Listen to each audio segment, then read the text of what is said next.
When were you born? Because I want to know what it was like pre-2001, before the first invasion, what it's been like during the 20 years. So before 2001, we almost more than 50% of the Afghan population were refugees, as they still are, many of them in countries like Pakistan, Iran, India, Indonesia, and these places. Smaller group, of course, in the Europe and America. We were refugees in Pakistan, and we came to Afghanistan post 2001. We saw that Mr. Hamid Karzai was elected as the president for the interim government, and around 36 to 40 countries and the international community pledged their commitment to the Afghan people. At that time, in the post-2001 era, everybody in the world, the journalists, the human rights defenders, all the political experts and everyone, they just rushed into Afghanistan and they said that, okay, it's now an independent state. It's now time to build this country. Enough of the civil war, enough of the Russian invasion, enough of all those years in war. Now it's time to build this country from the scratch. Unfortunately, the government at that time in the post-2001 era was also not a very innocent government, I would say, because every time I think about it, I cringe, because the fall of Afghanistan was even predicted at that time. Some people would say that Afghanistan was rising, people were trying very hard, people were finding jobs, the unemployment was being eradicated. Yes, that's true.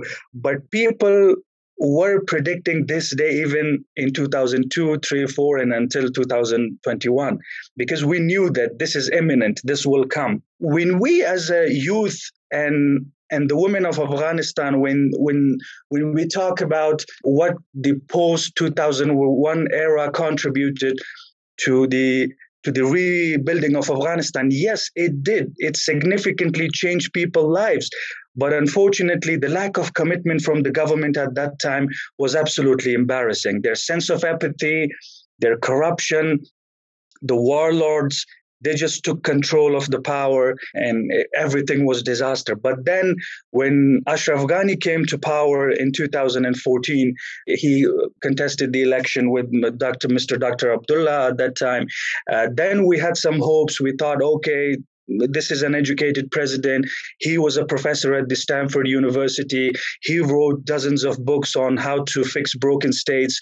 He might have an idea of how to just once and for all build this country from the scratch. But unfortunately, nothing happened. Small elite circle surrounded President Ghani, who were not that innocent, who were corrupt, who used their power and their position in the government to loot a lot of people.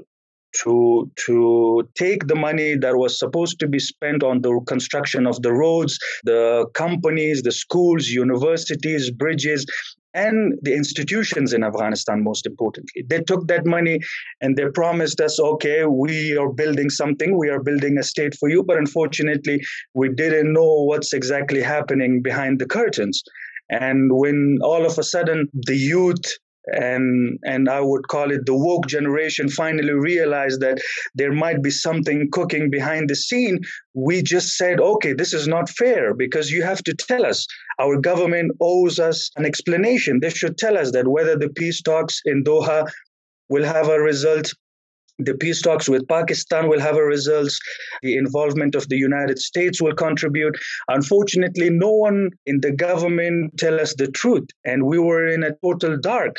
The youth of Afghanistan, we had absolutely no idea what's happening. We would just sit in our offices and discuss, let's just wait. But then we went to sleep, and then we woke up on the August 15, and it was boom. It was just the government left, the president fled, his deputies left. Many of them took a lot of money with themselves, and they abandoned us.